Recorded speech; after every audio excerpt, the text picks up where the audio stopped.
विश्वास भारत के महान साहित्यकार मुंशी प्रेमचंद के द्वारा लिखी गई एक कहानी है। यह कहानी सच्चे प्यार और विश्वास के विषय पर आधारित है। इसमें यह भी बताया गया है कि कैसे एक सच्चा और ईमानदार व्यक्ति किसी के जीवन को सकारात्मक रूप से प्रभावित कर सकता है। तो आइए सुनते हैं आज की कहानी विश्वास। उन दिनों मिस जोशी बंबई सभ्य समाज की राधिका थी तो वह एक छोटी सी कन्या पाठशाला की अध्यापिका पर उसका ठाट बाट, मान सम्मान बड़ी बड़ी धनरानियों को भी लज्जित करता था। वह एक बड़े महल में रहती थी जो किसी जमाने में सतारा के महाराज का निवास स्थान था। वह सारे दिन नगर के रईसों, राजों, राजकर्मचारियों का तांता लगा रहता था। वह सारे प्रांत के धन और कीर्ति के उपासकों की देवी थी। अगर किसी को खिताब का खप्त था तो वह मिस जोशी की खुशामद करता था। किसी को अपने या संबंधी के लिए कोई अच्छा ओहदा दिलाने की धुन थी तो वह मिस जोशी की आराधना करता था।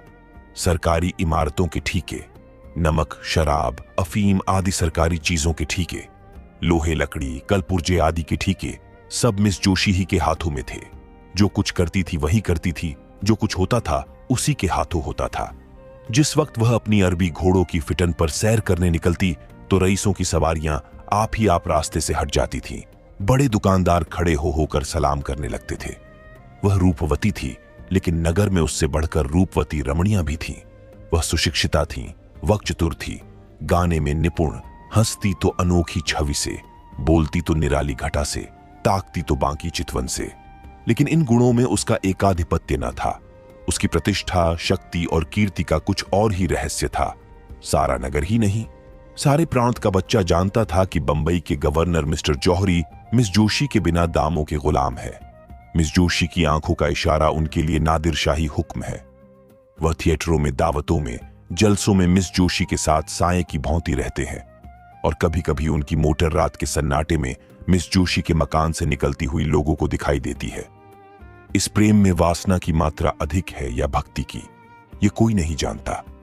लेकिन मिस्टर जौहरी विवाहित है और मिस जोशी विधवा, इसलिए जो लोग उनके प्रेम को कलुषित कहते हैं वे उन पर कोई अत्याचार नहीं करते। बंबई की व्यवस्थापिका सभा ने अनाज पर कर लगा दिया था और जनता की ओर से उसका विरोध करने के लिए एक विराट सभा हो रही थी।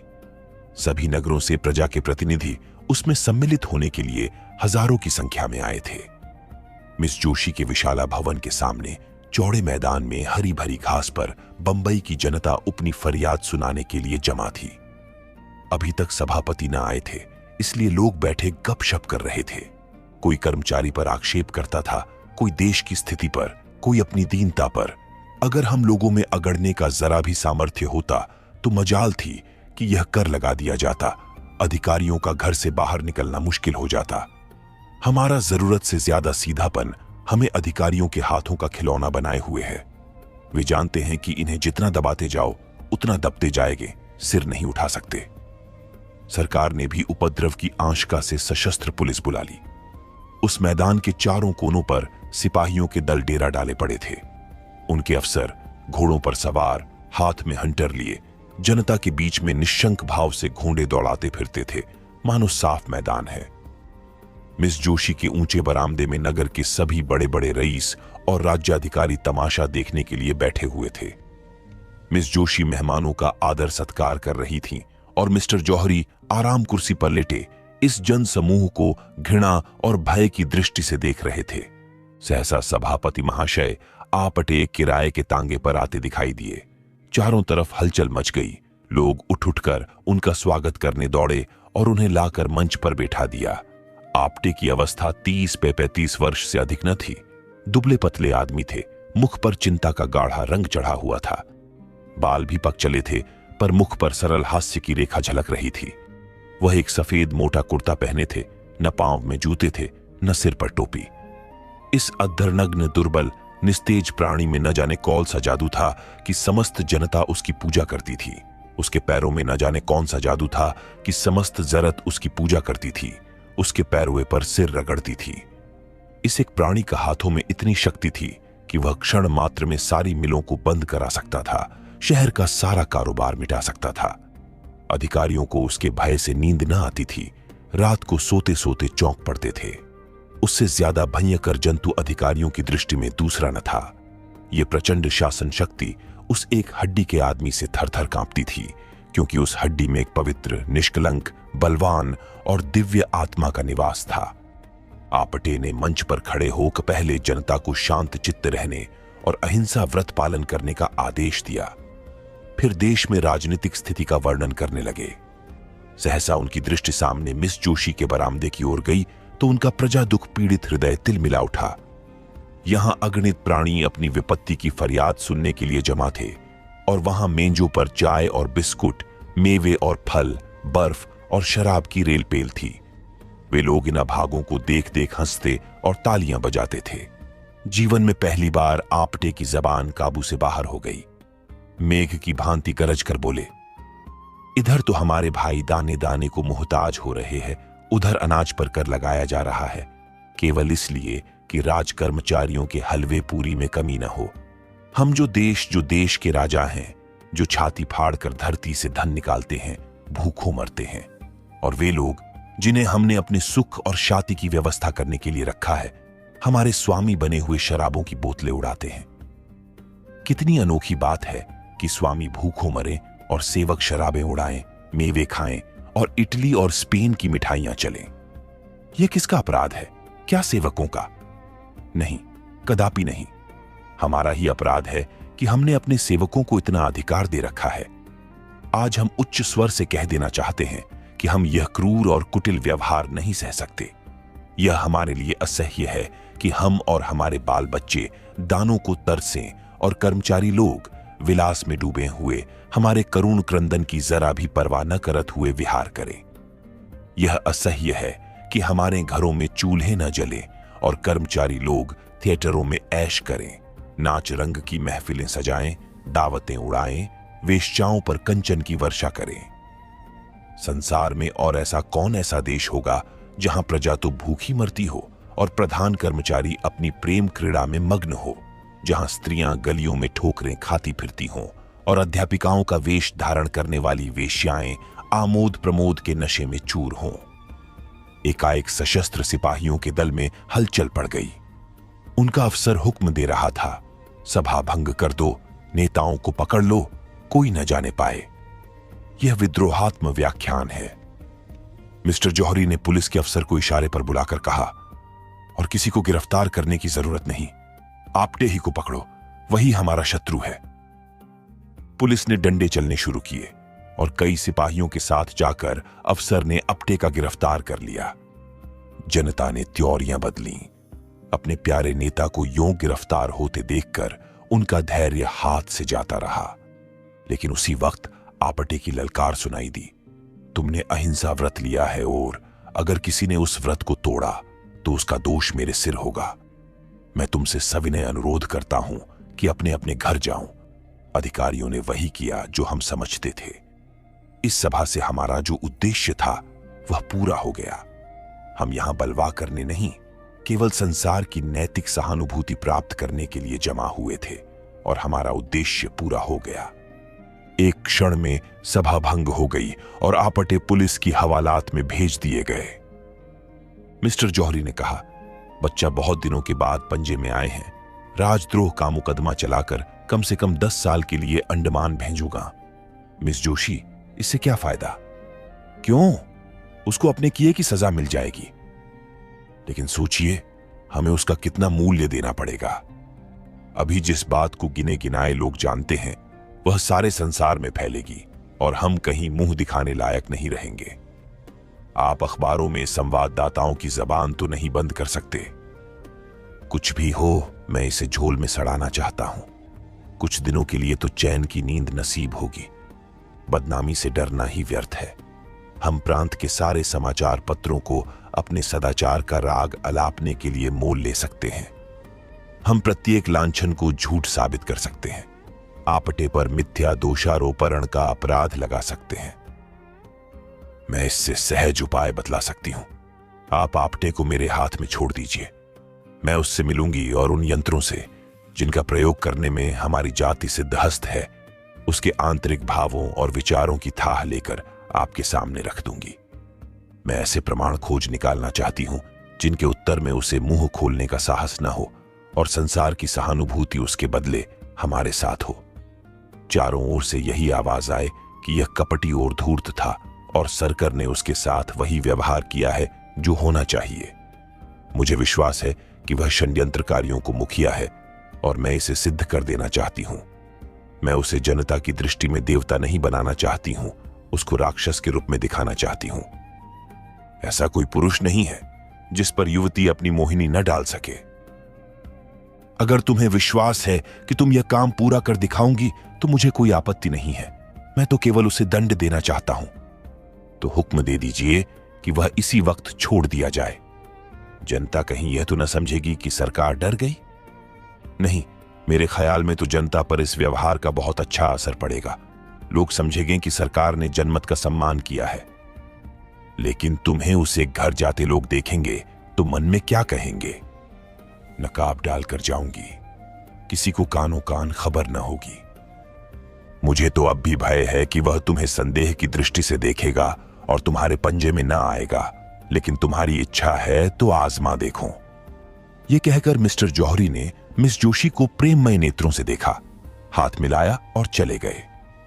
आकाश पर तारे निकले हुए थे। चैत की शीतल सुखद वायु चल रही थी। सामने के चौड़े मैदान में सन्नाटा छाया हुआ था, लेकिन मिस जोशी को ऐसा मालूम हुआ मानो आपटे मंच पर खड़ा बोल रहा है। उसक शांत सौम्य विषादमय स्वरूप उसकी आंखों में समाया हुआ था। प्रातःकाल मिस जोशी अपने भवन से निकली, लेकिन उसके वस्त्र बहुत साधारण थे और आभूषण के नाम शरीर पर एक धागा भी न था। अलंकार विहीन होकर उसकी छवि स्वच्छ जल की भांति और भी निखर गई। उसने सड़क पर आकर एक तांगा लिया और चली। अपटे का मकान गरीबों के एक दूर के मोहल्ले में था। तांगे वाला मकान का पता जानता था। कोई दिक्कत न हुई।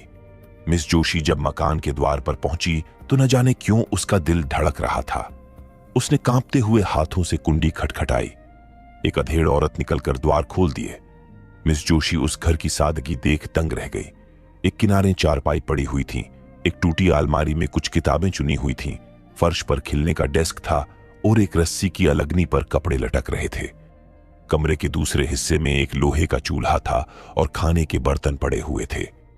एक लंबा तगड़ा आदमी जो उसी अधेड़ औरत का पति था, बैठा एक टूटे हुए ताले की मरम्मत कर रहा था और एक 5-6 वर्ष का तेजस्वी बालक आपटे की पीठ पर चढ़ने के लिए उनके गले में हाथ डाल रहा था। आपटे इसी लोहार के साथ उसी घर में रहते थे।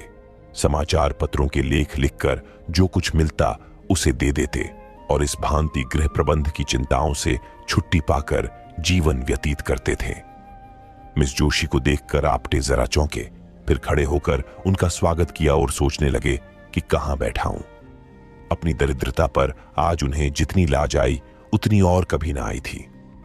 मिस जोशी उनका असमंजस देखकर चारपाई पर बैठ गई और जरा रुखाई से बोली, मैं बिना बुलाए आपके यहां आने के लिए क्षमा मांगती हूं, किंतु काम ऐसा जरूरी था कि मेरे आए बिना पूरा ना हो सकता।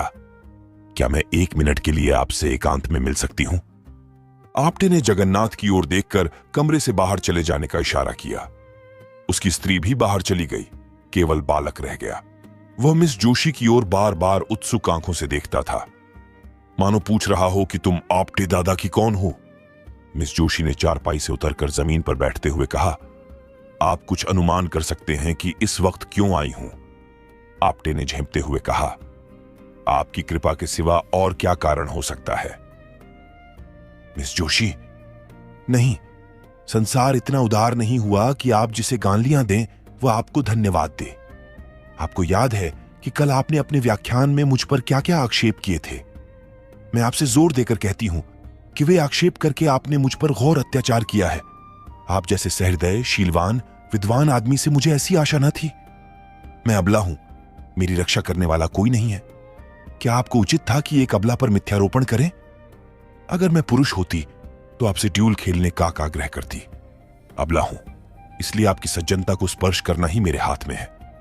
आपने मुझ पर जो लांछन लगाए हैं वे सर्वथा निर्मूल हैं। आपटे ने दृढ़ता से कहा, अनुमान तो बाहरी प्रमाणों से ही किया जाता है। मिस जोशी, बाहरी प्रमाणों से आप किसी के अंतस्तल की बात नहीं जान सकते। आपटे, जिसका भीतर बाहर एक न हो, उसे देखकर भ्रम में पड़ जाना स्वाभाविक है। मिस जाशी, हां, तो वह आपका भ्रम है और मैं चाहती हूं कि आप उस कलंक को मिटा दे जो आपने मुझ पर लगाया है। आप इसके लिए प्रायश्चित करेंगे? आपटे, अगर न करूं तो मुझसे बड़ा दुरात्मा संसार में न होगा। मिस जोशी, आप मुझ पर विश्वास करते हैं। आपटे, मैंने आज तक किसी रमणी पर विश्वास नहीं किया। मिस जोशी, क्या आपको यह संदेह हो रहा है कि मैं आपके साथ कौशल कर रही हूं? आपटे ने मिस जोशी की ओर अपने सदैव सजल सरल नेत्रों से देखकर कहा, बाई जी, मैं गंवार और अशिष्ट प्राणी हूं, लेकिन नारी जाति के लिए मेरे हृदय में जो आदर है वह श्रद्धा से कम नहीं है जो मुझे देवताओं पर है। मैंने अपनी माता का मुख नहीं देखा, यह भी नहीं जानता कि मेरा पिता कौन था, किंतु जिस देवी के दया वृक्ष की छाया में मेरा पालन पोषण हुआ, उनकी प्रेम मूर्ति आज तक मेरी आंखों के सामने है और नारी के प्रति मेरी भक्ति को सजीव रखे हुए है। मैं उन शब्दों को मुंह से निकालने के लिए अत्यंत दुखी और लज्जित हूं जो आवेश में निकल गए, और मैं आज ही समाचार पत्रों में खेद प्रकट करके आपसे क्षमा की प्रार्थना करूंगा। मिस जोशी का अब तक अधिकांश स्वार्थी आदमियों ही से साबिका पड़ा था, जिनके चिकने चुपड़े शब्दों में मतलब छुपा हुआ था। आपटे के सरल विश्वास पर उसका चित्त आनंद से गदगद हो गया। शायद वह गंगा में खड़ी होकर अपने अन्य मित्रों से यह कहती तो उसके फैशनेबल मिलने वालों में से किसी को उस पर विश्वास न आता। सब मुंह के सामने तो हां हां करते, पर बाहर निकलते ही उसका मजाक उड़ाना शुरू करते। उन कपटी मित्रों के सम्मुख यह आदमी था जिसके एक एक शब्द में सच्चाई झलक रही थी, जिसके शब्द अंतस्तल से निकलते हुए मालूम होते थे। आपटे उसे चुप देखकर किसी और ही चिंता में पड़े हुए थे। उन्हें भय हो रहा था, अब मैं चाहे कितना क्षमा मांगू, मिस जोशी के सामने कितनी सफाइयां पेश करूं, मेरे आक्षेपों का असर कभी न मिटेगा। इस भाव ने अज्ञात रूप से उन्हें अपने विषय की गुप्त बातें कहने की प्रेरणा की, जो उन्हें उसकी दृष्टि में लघु बना दे, जिससे वह भी उन्हें नीच समझने लगे। उसको संतोष हो जाए कि यह भी कलुषित आत्मा है। बोले, मैं जन्म से अभागा हूं, माता पिता का तो मुंह ही देखना नसीब न हुआ। जिस दयाशील महिला ने मुझे आश्रय दिया था, वह भी मुझे 13 वर्ष की अवस्था में अनाथ छोड़कर परलोक सिधार गई। उस समय मेरे सिर पर जो कुछ बीती, उसे याद करके इतनी लज्जा आती है कि किसी को मुंह न दिखाऊं। मैंने धोबी का काम किया, मोची का काम किया, घोड़े की साइसी की, एक होटल में बर्तन मांजता रहा, यहां तक कि कितनी ही बार क्षुधा से व्याकुल होकर भीख मांगी। मजदूरी करने को बुरा नहीं समझता, आज भी मजदूरी ही करता हूं। भीख मांगनी भी किसी किसी दशा में क्षम्य है, लेकिन मैंने उस अवस्था में ऐसे ऐसे कर्म किए जिन्हें कहते लज्जा आती है। चोरी की, विश्वासघात किया, यहां तक कि चोरी के अपराध में कैद की सजा भी पाई। मिस जोशी ने सजल नयन होकर कहा, आज यह सब बातें मुझसे क्यों कर रहे हैं? मैं इनका उल्लेख करके आपको कितना बदनाम कर सकती हूं, इसका आपको भय नहीं है? आपटे ने हंसकर कहा, नहीं, आपसे मुझे भय नहीं है। मिस जोशी, अगर मैं आपसे बदला लेना चाहूं तो? आपटे, जब मैं अपने अपराध पर लज्जित होकर आपसे क्षमा मांग रहा हूं, तो मेरा अपराध रहा ही कहां जिसका आप मुझसे बदला लेंगी? इससे तो मुझे भय होता है कि आपने मुझे क्षमा नहीं किया, लेकिन यदि मैंने आपसे क्षमा न मांगी तो मुझसे तो बदला न ले सकती। बदला लेने वाले की आंखें यूं सजल नहीं हो जाया करती। मैं आपको कपट करने के अयोग्य समझता हूं। आप यदि कपट करना चाहती तो यहां कभी ना आती। मिस जोशी, मैं आपका भेद लेने ही के लिए आई हूं। आपटे, तो शौक से लीजिए। मैं बतला चुका हूं कि मैंने चोरी के अपराध में कैद की सजा पाई थी, नासिक के जेल में रखा गया था। मेरा शरीर दुर्बल था, जेल की कड़ी मेहनत न हो सकती थी, और अधिकारी लोग मुझे कामचोर समझकर बेंतों से मारते थे। आखिर एक दिन मैं रात को जेल से भाग खड़ा हुआ।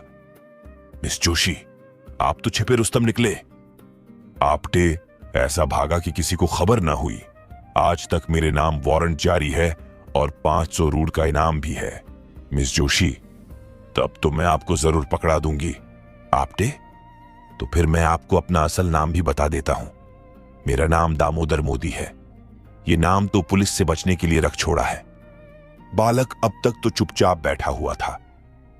मिस जोशी के मुंह से पकड़ाने की बात सुनकर वह सजग हो गया।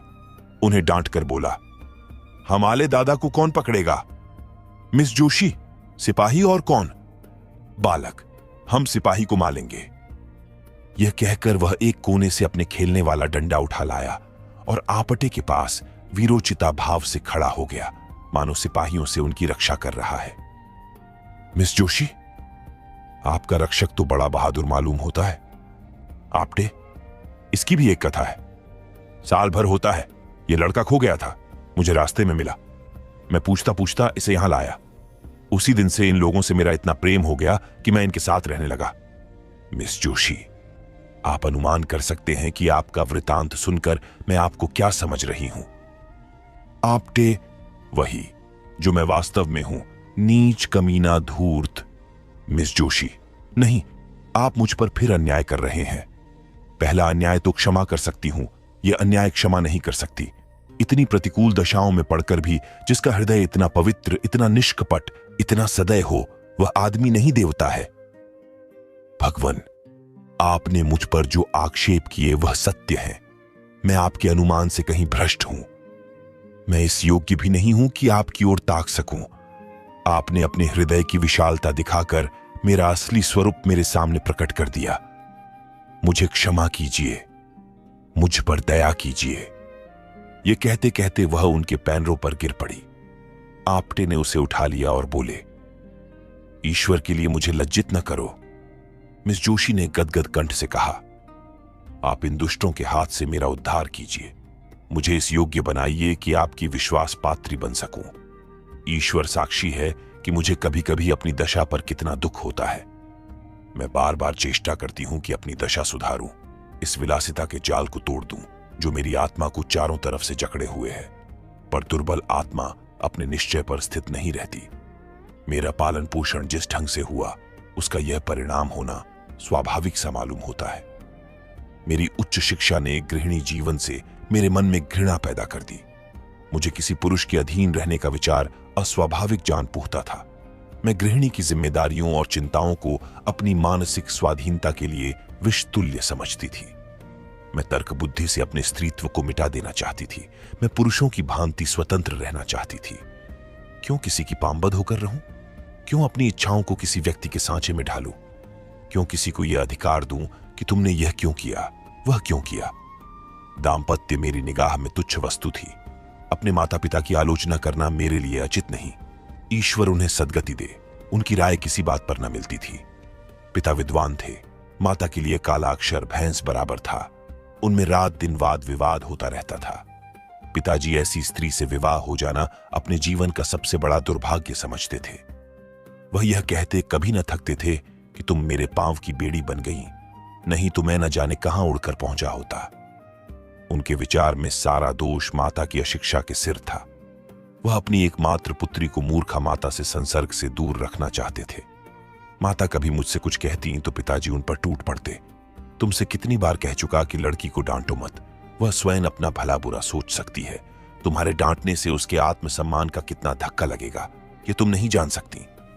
आखिर माताजी ने निराश होकर मुझे मेरे हाल पर छोड़ दिया और कदाचित इसी शोक में चल बसी।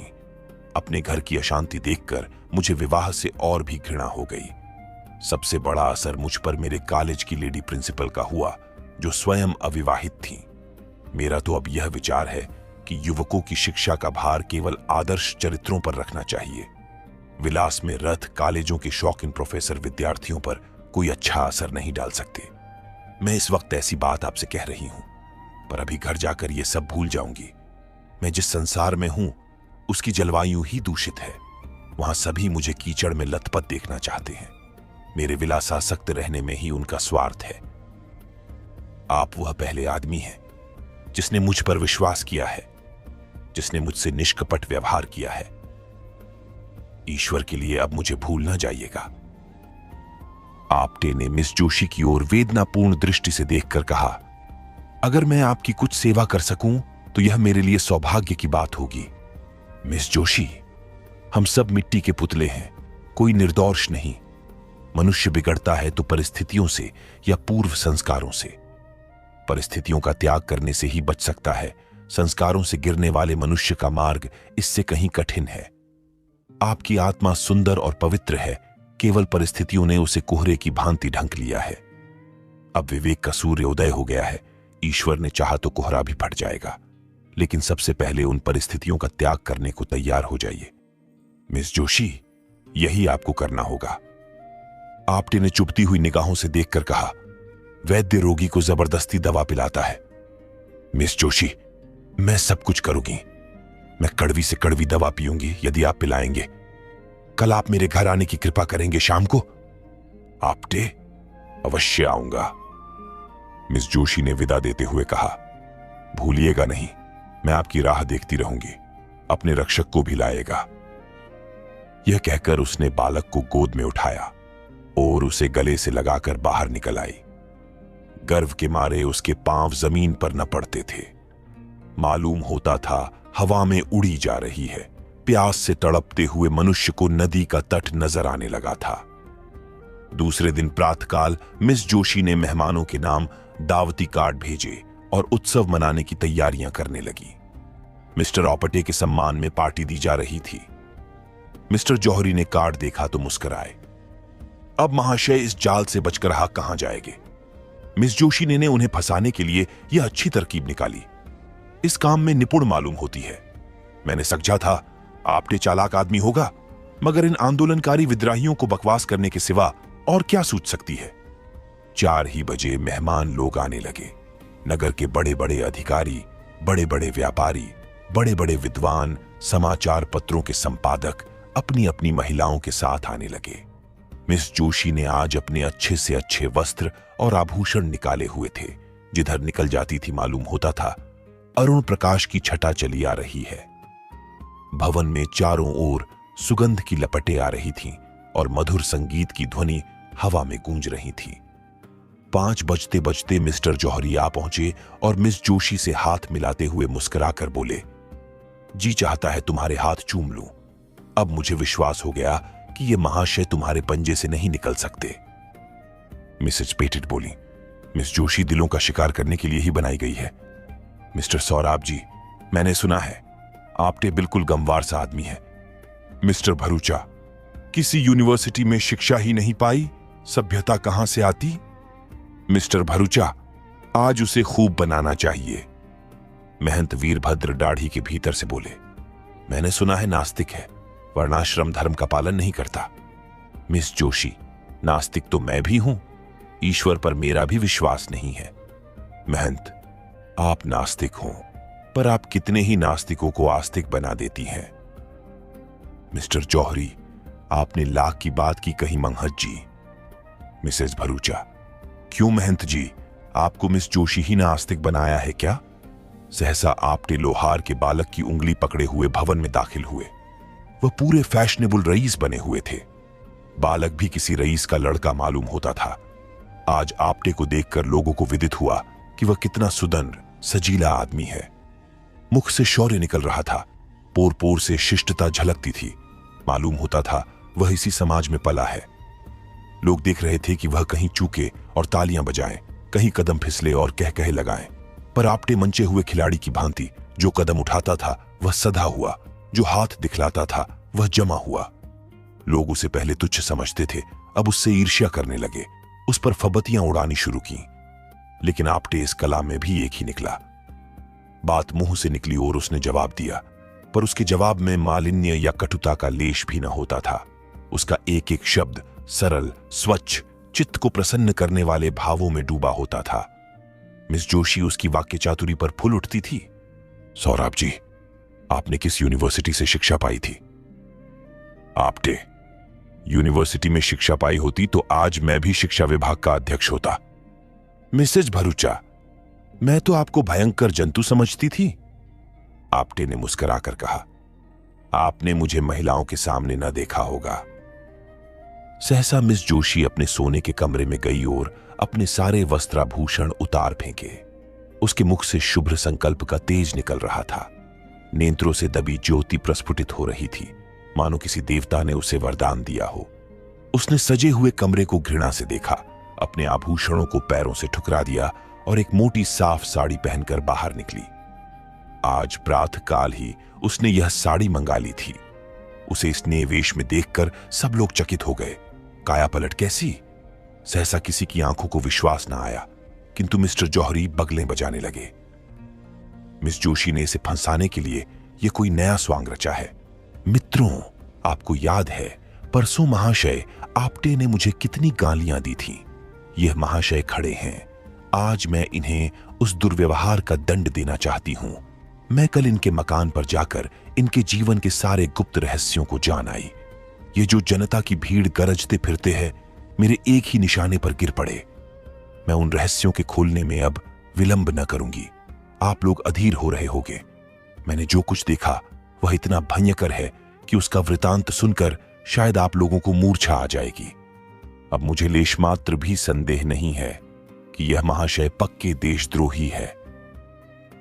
मिस्टर जौहरी ने ताली बजाई और तालियों के हॉल गूंज उठा। मिस जोशी, लेकिन राज के द्रोही नहीं, अन्याय के द्रोही, दमन के द्रोही, अभिमान के द्रोही। चारों ओर सन्नाटा छा गया। लोग विस्मित होकर एक दूसरे की ओर ताकने लगे। मिस जोशी गुप्त रूप से शस्त्र जमा किए हैं और गुप्त रूप से हत्याएं इन्होंने की हैं। मिस्टर जौहरी ने तालियां बजाई और तालियां का दोगड़ा फिर बरस गया। मिस जोशी, लेकिन किसकी हत्या? दुख की, दरिद्रता की, प्रजा के कष्टों की, हठ धर्मी की ओर अपने स्वार्थ की।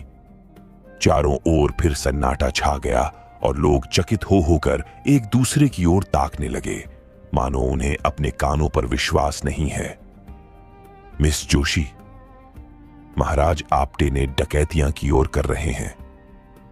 अब की किसी ने ताली न बजाई। लोग सुनना चाहते थे कि देखे आगे क्या कहती है।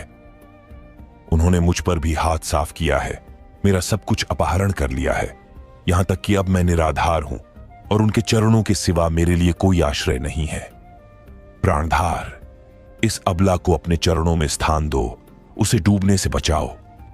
मैं जानती हूं तुम मुझे निराश न करोगे। यह कहते कहते वह जाकर आपटे के चरणों में गिर पड़ी। सारी मंडली स्तंभित रह गई। 1 सप्ताह गुजर चुका था। आपटे पुलिस की हिरासत में थे। उन पर 4 अभियोग चलाने की तैयारियां चल रही थीं। सारे प्रांत में हलचल मची हुई थी। नगर में रोज सभाएं होती थीं। पुलिस रोज 10-5 आदमियों को पकड़ती थी। समाचार पत्रों में जोरों के साथ वाद विवाद हो रहा था। रात के 9 बज गए थे। मिस्टर जौहरी राजभवन में मेज पर बैठे हुए सोच रहे थे कि मिस जोशी को क्यों कर वापस लाएं। उसी दिन से उनकी छाती पर सांप लौट रहा था। उसकी सूरत एक क्षण के लिए आंखों से न उतरती थी। वह सोच रहे थे, इसने मेरे साथ ऐसी दगा की, मैंने इसके लिए क्या कुछ नहीं किया। इसकी कौन सी इच्छा थी जो मैंने पूरी नहीं की? इसी ने मुझसे बेवफाई की। नहीं, कभी नहीं। मैं इसके बगैर जिंदा नहीं रह सकता। दुनिया चाहे मुझे बदनाम करे, हत्यारा कहे, चाहे मुझे पद से हाथ धोना पड़े, लेकिन आपटे को नहीं छोड़ूंगा। इस रोड़े को रास्ते से हटा दूंगा। इस कांटे को पहलू से निकाल बाहर करूंगा। सहसा कमरे का दरवाजा खुला और मिस जोशी ने प्रवेश किया। मिस्टर जौहरी हकबकाकर कुर्सी पर से उठ खड़े हुए।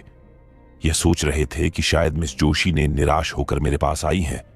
कुछ रुके, लेकिन नम्र भाव से बोले, आओ बाला, तुम्हारी याद में बैठा था। तुम कितनी ही बेवफाई करो, पर तुम्हारी याद मेरे दिल से नहीं निकल सकती। मिस जोशी, आप केवल जबान से कहते हैं। मिस्टर जौहरी, क्या दिल चीर कर दिखा दूं? मिस जोशी, प्रेम प्रतिकार नहीं करता, प्रेम में दुराग्रह नहीं होता।